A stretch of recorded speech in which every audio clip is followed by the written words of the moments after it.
Hello everyone, today I'm here to do a non-spoiler review of Inside Out 2, the sequel to one of my favorite movies ever made. I've been looking forward to this film ever since they announced it 2 years ago. I've liked all the trailers, and I'm very excited to talk about it now. If you've not seen the film, this will be a non-spoiler review, as I've said, so you feel free to watch this video and then check out the movie later. I know it's still pretty new, but it's also made $500 million already, so the 50-50 shot if you've seen it or not. But, without further ado, let's get into things. On to some of the cons. I don't really have many issues with this film. I will say that the new voices for fear and disgust are a little jarring at first, especially after having rewatched the first movie right beforehand. But I will say they definitely grow on you as the movie goes on, to the point where it's like you can't even hear anything different. And the characterization and writing is still just as good. It's pretty hard to tell. And then what I will say is, while this movie does have a lot of great emotional moments, it doesn't have any emotional moments as strong as the Bing Bong scene from the previous film or Riley coming home from the previous film. It's not as hard-hitting as that first one when it comes to big emotional moments, but there is still a lot of great emotional moments here. And I know I say emotional moments a lot, even though technically both of these movies are entirely emotional moments. I'm saying the word emotional a lot. Let's go on to the positives. First off, the animation is just absolutely beautiful. It is like a great improvement from the first film while not sacrificing its style at all. And there's a lot of different ways that they experiment with different styles with its various characters, which is really, really, really cool.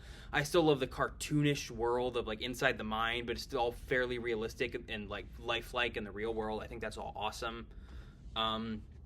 The music by, I think, Andrea Datzman is really, really good. It doesn't hit as hard as Michael Giacchino's score from the previous film, but it's got a lot of great moments. And whenever they bring back the original motif from the first film, it's beautiful. Voice actors, all phenomenal. Amy Poehler, Phyllis Smith, Lewis Black are all great as their characters. I really like Ayo Edebiri and Maya Hawke as their new characters. It's a lot of fun. And just like a lot of the returning voice cast from the first film was really, really great.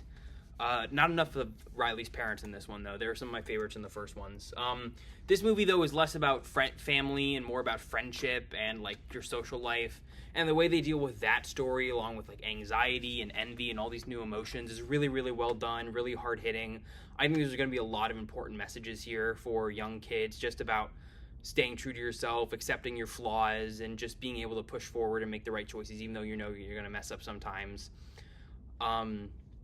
It's all very hard-hitting. The script is incredibly smart, both in like how it's trying to teach us to still love ourselves despite our flaws, and in its jokes. The movie is consistently hilarious. I think it's funnier than the first film. I was laughing out loud the whole time.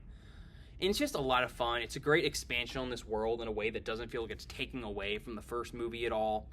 I really, really enjoyed it. I had a great time with it. The first movie, I think, is one of the most innovative and creative animated movies ever made. It's so smart. This one just continues to build on it and build this world and still have such smart messages and ways of conveying why we act the way we act, especially as young people.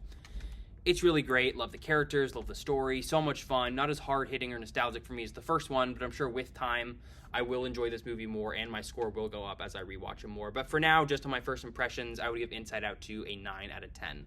It's a great film. Definitely go check it out. Hope you guys liked the video, and I'll see you all soon. Coming up with reviews for Kinds of Kindness and A Quiet Place Day 1. See you all then. Bye for now.